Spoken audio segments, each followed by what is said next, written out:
오늘은 원가를 해볼게요. 목표는 오늘 4시간 안에 끝내는 건데 기출문제 정리하다 보니까 이게 배점으로 치면 2점짜리 5개예요. 그래서 10점인데 근데 원래 원가 범위에 비해서 그렇게 깊지 않거든요. 나오는 것만 계속 반복되는 패턴이라서 제 생각에는 이거 제가 나눠드린 것만 잘 푸셔도 5문제 중에 3-4문제 정도는 맞힐 수 있어요. 그러니까 배점으로 쳤을 때 좀 가성비가 일단 좋은 것 같아서 일단 이거를 해보려고 하고, 그 다음에 또 다음번에 생각한 게 그리고 지금 드린 원가는 28페이지로 돼 있는데 그 재무회계는 제가 정리를 해보니까 40페이지가 넘어가지고 그 부분은 필요하신 분은 따로 보시면 될 것 같고, 그 중에 중요하다고 생각하는 게 사채 파트랑 자본 파트는 좀 분계랑 같이 보면 좋거든요. 그래서 그걸 좀 주제별로 하나씩 다뤄보면 어떨까 생각하고 있어요. 왜냐면 기출문제는 세무 2급은 제가 세무 1급을 지금 맨날 풀고 있는데 세무 1급에 비해서 진짜 너무 많이 낮춰놨더라고요, 난이도를. 그러니까 제 생각에는 여러분이 2급을 준비하셔도 2급 기출 보는 건 너무 좀 위험해요. 그러니까 좀 도박성이 강하다 해야 되나? 그러니까 왜냐면 너무 난이도를 낮춰놔가지고. 그래서 제 생각에는 여러분이 그 기출 입력은 여러분이 하셔야 되잖아요. 입력은 제가 어차피 같이 해봤자 별로 의미가 없다고 생각해서 그 기출 마지막에 최종 정리하실 때 있죠. 전산세무 1급 기출에서 세무 2급이랑 겹치는 파트가 있거든요. 그 부분을 풀어보셔야 돼요. 그래야 확실히 알아요. 제가 이제 풀면서 느낀 거예요. 그래서 자료를 세무 1급이랑 같이 취합을 했어야 되겠구나. 그래서 제가 다음번 자료 때는 합칠 거거든요. 지금은 2급이라서 급하게 하느라 좀 그랬는데 일단 그렇게 좀 기출 마무리 하실 때 2급 말고 1급으로 좀 마무리 하시는 걸 추천을 드리고, 원가는 어차피 공용입니다. 회계 1급, 전산회계 1급에서는 원가가 4문제 나와요. 그리고 세무 2급은 5문제. 어쨌든 3-4문제 정도 목표로 해볼게요. 일단 뭐 목차도 간단하게 좀 달아놨는데 원래는 주제가 더 많지만 일단 좀 세무 2급 베이스로 잡았거든요, 문제를. 그래서 뭐 대충 제목은 잡았는데 일단 잘 모르시니까 하면서 해야 돼요, 어차피. 일단 한번 볼게요. 문제를 보면서 바로 설명해 드릴 수 있게 순서를 좀 짜봤는데 1번은 목적으로 돼 있죠. 한 문제밖에 없는데 그냥 설명하려고 넣은 문제입니다. 그러니까 이게 좀 전체적으로 설명을 드리면은 회계라는 장르가 있을 때 이 안에서 3개거든요. 우리가 3개를 다 배우게 되는데 일단 재무회계 하고, 그 다음에 지금 이제 할 게 편의상 원가회계라고는 했지만 정확한 명칭은 원가관리회계예요. 마지막이 세무회계 뭐 이 정도 될 건데 간략하게 좀 정리를 해보면, 그러니까 회계라고 하면 보통 이렇게 3개를 말을 해요.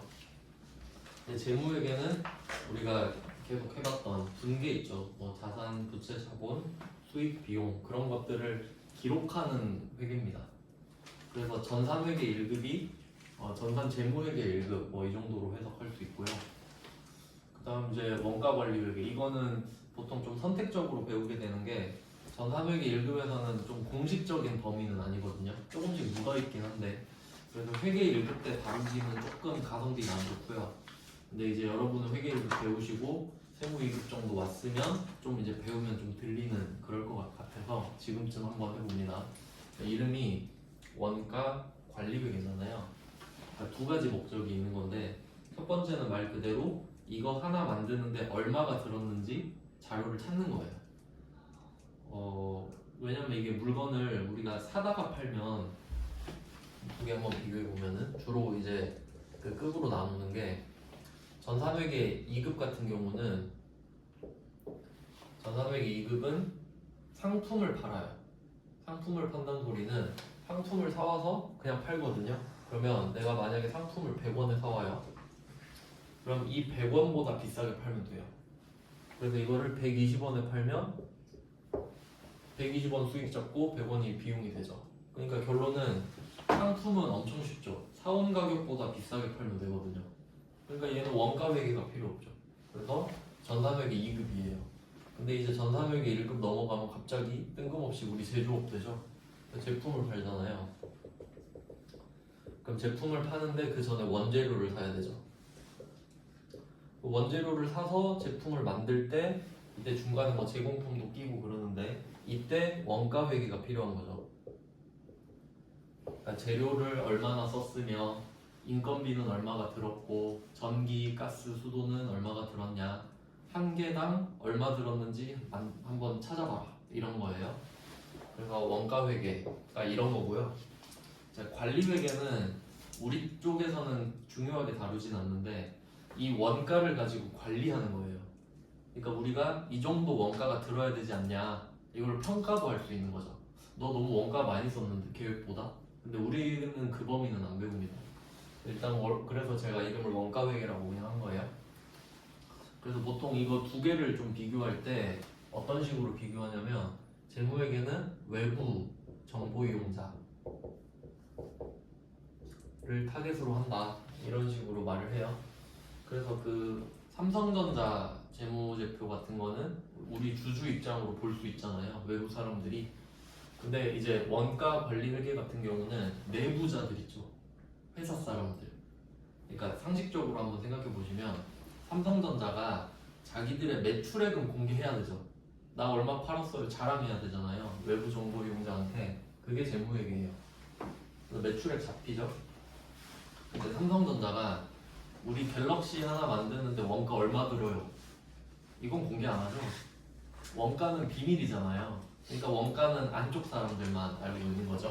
그래서 주로 이제 내부 정보 이용자다, 이런 식으로 표현을 해요, 말 문제 같은 거 낼 때. 근데 우리 시험에서는 이 두 개를 종합적으로 물어보지는 않아요. 따로따로 문제를 내니까 그냥 참고하시면 됩니다. 그래서 좀 뭐 이 정도로 크게 나누면 되고, 그다음에 세무회계 이 부분은 이제 잘 모르는데 우리랑은 거의 상관이 없긴 하죠. 이거는 세무사 시험이랑 회계사 시험 쪽에서, 이건 뭐냐면 세법에 나와 있는 그 틀 있잖아요.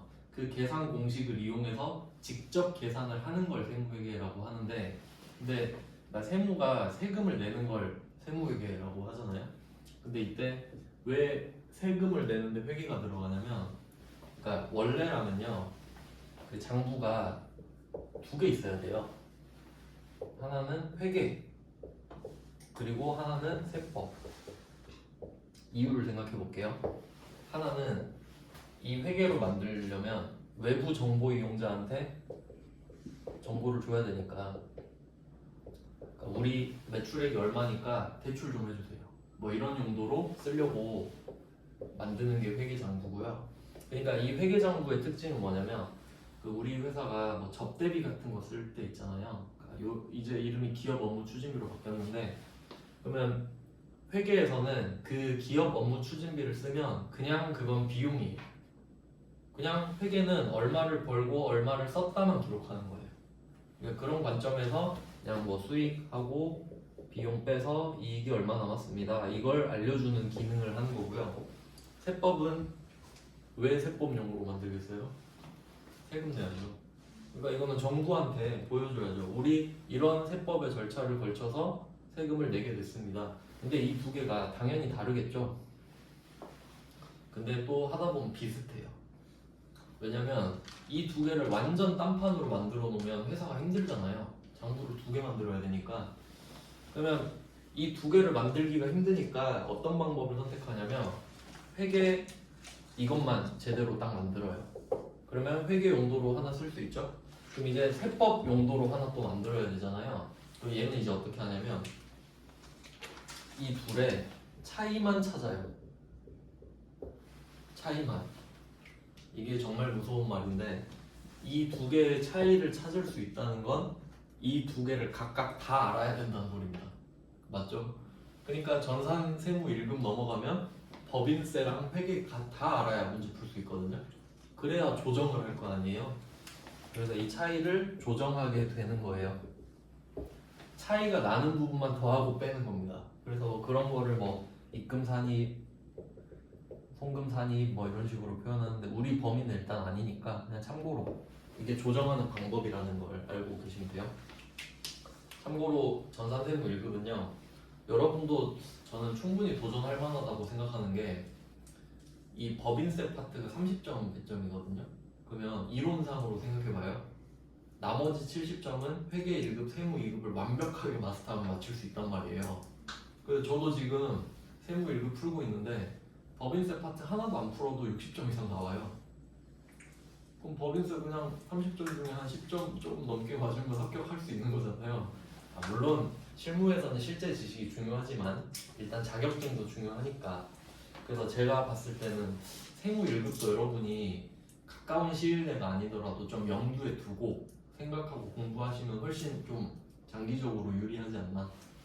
제가 해보니까 그냥 그런 생각이 들었어요. 그렇게 어렵지도 않은데, 물론 법인세가 좀 방대하긴 하지만, 근데 컴퓨터로 하니까 되게 편하더라고요. 얘네들이 차이를 다 잡아줘요. 그러니까 그 차이를 잡는 그 입력하는 법만 입력하면 되더라고요. 그래서 제가 그거를 나중에 따로 올리려고요. 왜냐면 세무 1급을 가르치는 데가 많이 없는 걸로 알고 있어서 제가 기출을 한 30개 정도 조진 다음에 방법만 그냥 올리려고. 그럼 여러분도 보고 합격하실 수 있잖아요.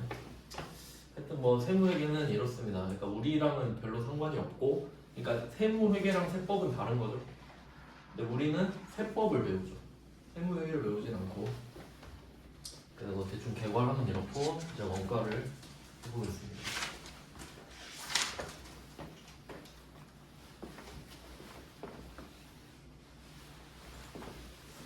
네, 1번 목적은, 네, 이거 1번 목적 풀려고 지금 한 거예요. 자, 원가 회계의 목적과 거리가 먼 답도 다 달아놨죠. 먼 것은 이래요. 4번이라고 하는데, 이익잉여분 처분 계산서, 이거는 옛날엔 재무제표였는데 재무제표는 또 이쪽 파트가 아니네. 맞는 걸 일단 볼게요. 1번 내부 경영 의사결정이죠. 그러니까 여기서 포인트는 내부죠. 내부. 방금 말씀드렸죠. 그러니까 정확하게는 우리 사장님이 볼 수 있게끔 올리는 자료예요. 그래서 뭐 형식의 제한이 없어요. 그리고 그 원래는 좀 어떤 식으로 말이 나오냐면, 그 재무회계는 과거지향적이라는 말을 좀 써요. 그러니까 재무회계는 사실을 기록해야 되잖아요. 이미 과거에 일어났던 일을 기록한다는 말이에요. 근데 원가회계는 미래지향적이에요. 그러니까 사장님한테 올려야 되니까, 야 우리 원가 얼마 정도 들 것 같아, 약간 이런 느낌인 거죠. 그냥 그 정도 크게 좀 구분해 놓으시면 될 것 같아요. 1번은 맞는 말이죠.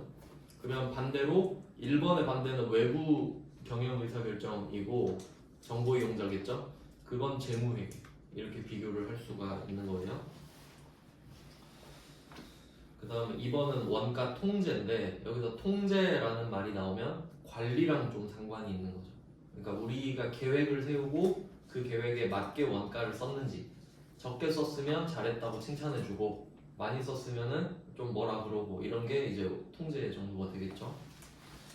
그 다음에 3번은 손익계산서상 제품 원가. 이것도 중요하죠. 그러니까 재무회계한테도 필요한 거예요. 원가를 구해야 손익계산서상의 매출 원가로 들어가잖아요. 이런 세 가지 크게 보시면 될 것 같고요. 4번은 전혀 상관없죠. 네, 그냥 이익잉여분 처분하는 거니까 이건 자본변동표랑 좀 관련 있을 것 같은데, 일단 원가 쪽이랑 관련 없습니다. 재무회계랑 관련 있고요. 그 다음에 2번 분류로 갈게요. 이런 걸 좀 잘 맞춰주셔야 되는데, 일단 있는 걸 다 써봤어요. 두 문제로 충분히 마스터를 할 수 있어요. 2번에 동그라미 1번 보시면 추적 가능성이라고 돼 있죠. 그러니까 여기서는 그냥 따로 옆에 적어두시면 좋은데, 추적 가능성은 그냥 직접 간접을 찾는 거예요.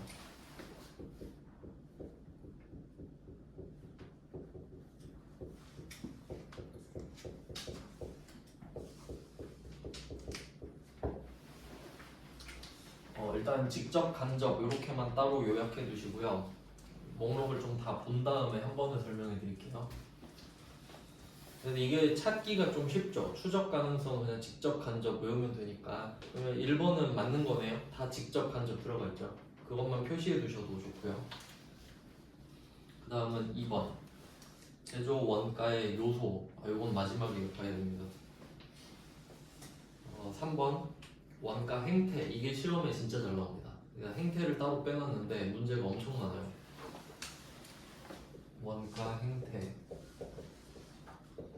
그러니까 원가를 돈을 쓰면 쓸수록 어떤 식으로 방향이 정해지는 건지 보는 건데, 여기서는 변동, 고정 이렇게 따로 적을게요. 밑에 써있네요. 변동 제조원가, 고정 제조원가 이렇게 써있죠. 그럼 일단 답은 3번이에요. 원가 행태면 변동 고정이 나와줘야 되는데, 일단은 지금 이름만 보는 거니까 나머지도 좀 볼게요. 그 다음에 4번은 발생 형태라고 돼 있는데, 발생 행태라고 하기도 하고 형태라고 하기도 합니다. 발생 형태, 뭐 행태 같은 말이에요. 근데 여기서는 이게 가장 기본적으로 3등분으로 나누는 거거든요. 제조원가를. 그러니까 제조원가는 제조할 때 들어가는 돈이잖아요. 재료원가, 노무원가, 재료경비 맞습니다.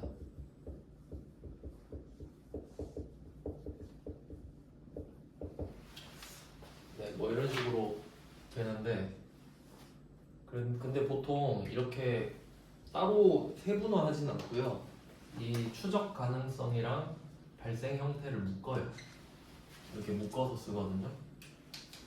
조합을 좀 해볼게요. 일단 가장 먼저 이해하셔야 되는 게 발생 형태.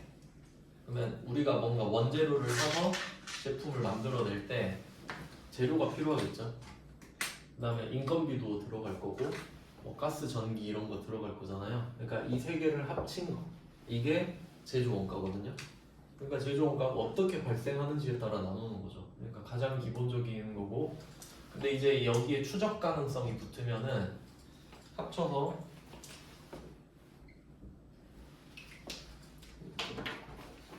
이걸 다시 정리하면은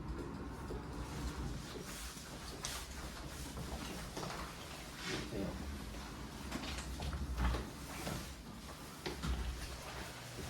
직접 재료비, 직접 노무비, 제조 간접비로 이렇게 정리가 됩니다. 결과적으로 이 세 개가 되는데, 이걸 이해하기 위해서 제가 한번 전체 틀을 한번 그려볼게요. 그러니까 이게 재료비, 노무비, 뭐 제조 경비 이렇게 세 개가 있는데, 이게 각각 직접 간접이 있는 거예요. 한번 그려볼게요. 직접 재료비, 직접 노무비, 뭐 책에 다 나와 있는 거긴 한데, 직접 재료비, 간접 재료비, 그 다음에 직접 노무비, 원래 좀 영어로 써야 편한데 일단 처음이니까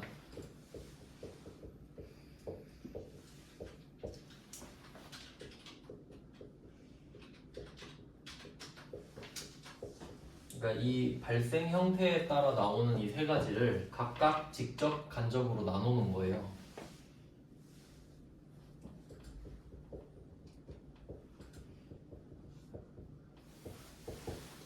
그래서 지금 발생 형태, 재료 원가, 노무 원가, 제조 경비를 각각 직접, 간접 이렇게 나눴어요. 그럼 6개 나온 거 같죠?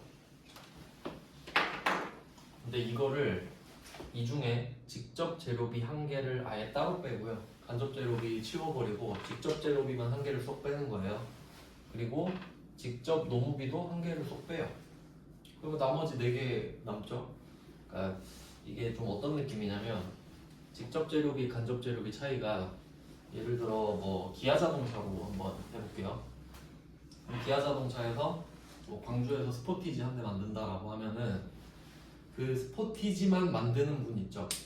하루 종일 난 스포티지만 조립하다가 퇴근하는 분 있잖아요. 그럼 그분 월급 있죠. 그럼 그분 월급은 스포티지 제조 원가로 다 들어가요. 맞죠? 하루 종일 스포티지만 만들었잖아요. 그러면 그게 직접 노무비예요. 맞죠? 그 사람 몸값은 다, 그러니까 월급은 전부 다 스포티지 들어가요. 근데 그 경비 아저씨 있겠죠. 기아 자동차 막 문 많잖아요. 그럼 거기 있는 경비 아저씨도 월급을 받으시잖아요. 그럼 그 아저씨 월급이 다 스포티지로 갑니까? 그건 아니죠. 그럼 차에 골고루 다 뿌려져야겠죠. 그런 게 간접물. 그러니까 이게 직접 간접이 추적 가능성이랬잖아요. 추적이 되냐 안 되냐 이 말이지. 이거 어디로 가야 되는지 알겠냐? 그러면 스포티지 만드는 사람은 스포티지로, 경비 아저씨는 모르겠는데요? 하니까 빼버리는 거예요, 뒤로. 모르겠는 건 다 뒤로 빼, 이런 거죠. 그럼 직접 제로비는 이거랑 같은 개념으로서 스포티지 딱 보면은 타이어 4개 들어있죠. 그러면 10대를 만들었다. 그럼 타이어 40개 들어갔을 거잖아요. 그게 직접 제로비예요. 스포티지 10대 만들었네? 그럼 타이어 40개 들어갔겠네? 직접 제로비. 근데 좀 애매한 재료들, 뭐 뭔지는 모르겠는데 이거는 좀 차로 말하긴 좀 애매한데 치킨으로 하면 좀 괜찮을 것 같아요. 여러분이 만약에 치킨집 한다고 하면 여러분이 닭을 오늘 50마리 팔았어요. 그러면 생닭 50마리를 팔았겠죠. 안 봐도 뻔하잖아요. 여러분이 생닭을 꼭 튀기는 걸 봐야 생닭 50마리 들어갔네 이걸 아는 게 아니죠. 그게 추적이 가능한 거예요. 그게 직접 재료비. 근데 치킨 소스 있죠, 소스. 소스는 한 마리당 몇 그램 팔았는지 정확히 알 수가 없죠. 이제 그런 게 간접 재료비예요. 굳이 비교하자면. 느낌 아시겠죠? 대충 그렇게 나누는 거예요. 그 다음에 제조 경비는 영어로 오버헤드 코스트라고 하는데, 오버헤드. 그러니까 머리 위로 막 이런 느낌으로 날아다니는 느낌? 그러니까 전기, 가스, 수도 이런 거 있죠. 여러분도 매달 전기 쓰시지만 전기 1초에 얼마 써? 물어보면 대답할 수 없죠. 맨날 다른데 어떻게 알아? 그런 게 제조 경비란 말이에요. 그래서 사실 제조 경비도 지금 직접과 간접으로 나눠 놓긴 했지만 제조 경비는 성격 자체가 그냥 간접이에요. 거의. 그러니까 거의 직접 제조 경비는 존재하기 힘든 개념이에요. 이론상은 있는데 그러면 이거는 그냥 없다고 치고 있다고 하더라도 요렇게 있으면 4개를 묶어야겠죠. 이거를 묶어서 제조 간접비라고 하는 거예요.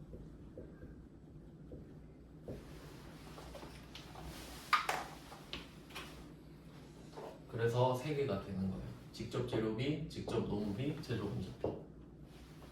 그러니까 결론은 이 추적 가능성이랑 발생 형태를 묶어가지고 6개를 만들어내고 이 중에 재료비랑 노무비는 직접만 뽑고 나머지는 합쳐서 이걸 다시 만드는 거예요. 3개. 그래서 이게 이 명칭을 이렇게 주로 쓰다 보니까 영어로 좀 많이 쓰거든요. 이름이 좀 길죠 지금. 참고로 그 직접 재료비는 DM, 다이렉트 매테리얼스 뭐 이런 거 직접 재료비. 직접 노무비는 DL, 다이렉트 레이버스 뭐 이 정도 되겠죠.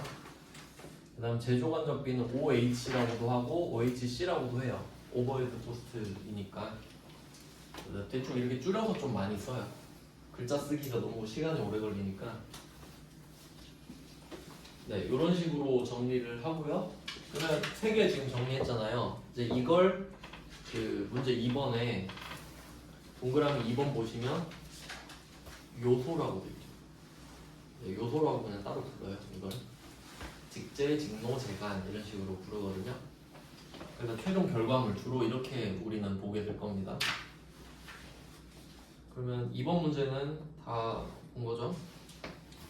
그 다음에 3번 문제로 또 가보시면은 겹치는 게 몇 개 있죠. 안 겹치는 걸 좀 보면은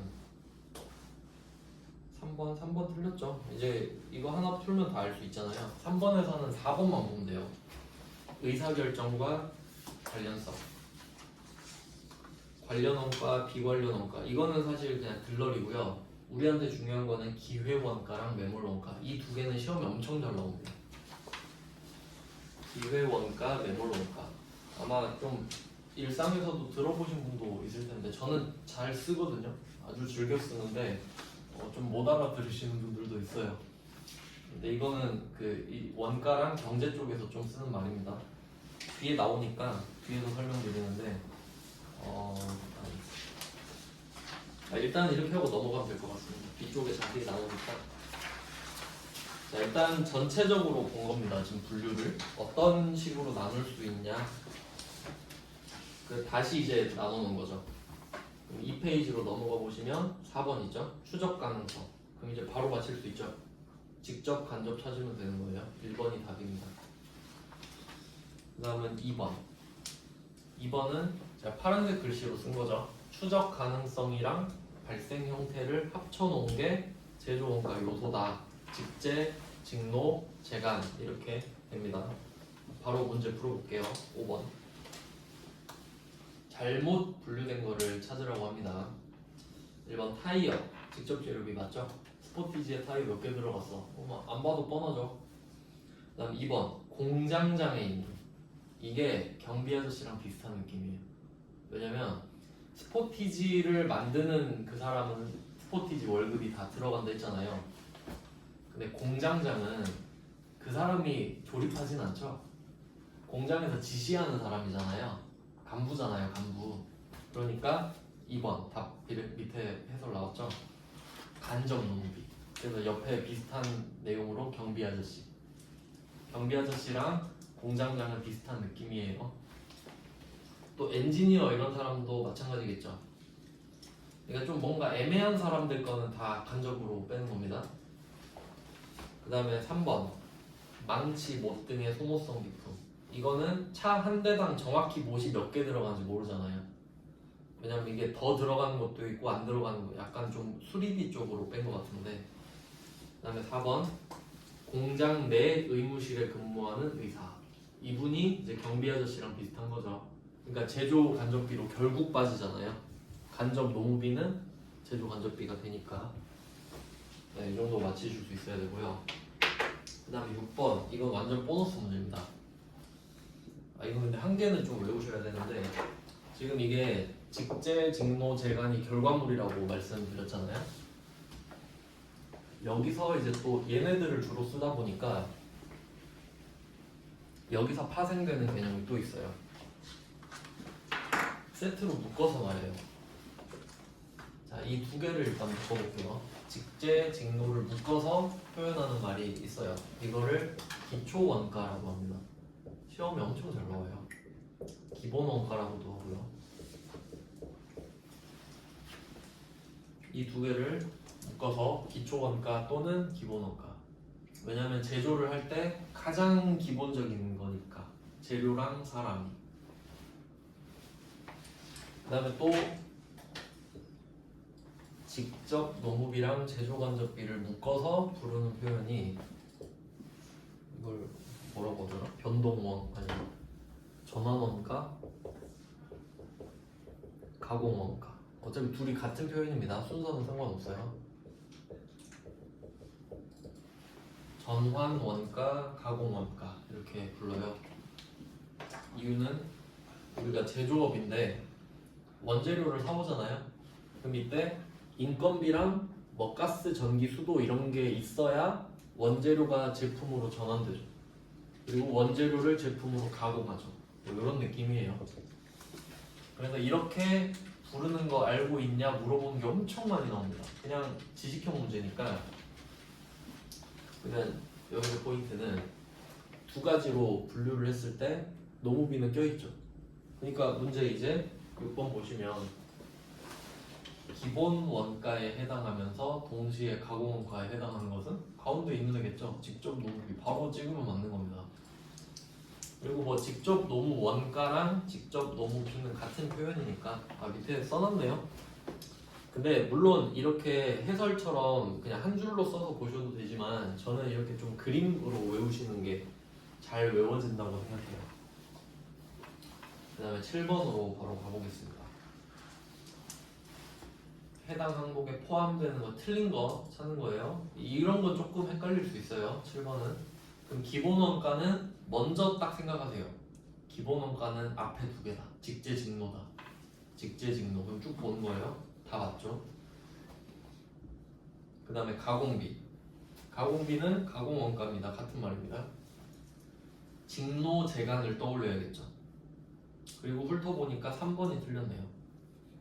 3번은 직접 재료비 들어가 있죠. 재료비는 가공비에 들어가면 안 되죠. 그래서 이 그림을 기억하고 계시면은 풀 수 있는 문제가 꽤 많아요. 그 다음에 8번으로 바로 가보겠습니다. 8번 제조 간접비에 대한 설명으로 맞는 것은 이렇게 있는데 제조 간접비는 가공비를 구성한다. 이거는 좀 약간 독해력 문제 같은데 가공비 안에 제조간접비가 포함되죠. 그래서 제조간접비는 가공비를 구성한다. 이렇게 하면 맞는 말이 되죠. 반대로 말하면 제조간접비는 가공비에 포함된다. 이렇게 표현해도 되겠고요. 이제 넘어가 볼게요. 3페이지. 행태. 이거 원가 행태가 문제가 엄청 많아요. 이게 6페이지까지 있거든요. 이거는 좀 중요하니까 여기서 한번 끊고 여기서 10분 쉬고 보겠습니다.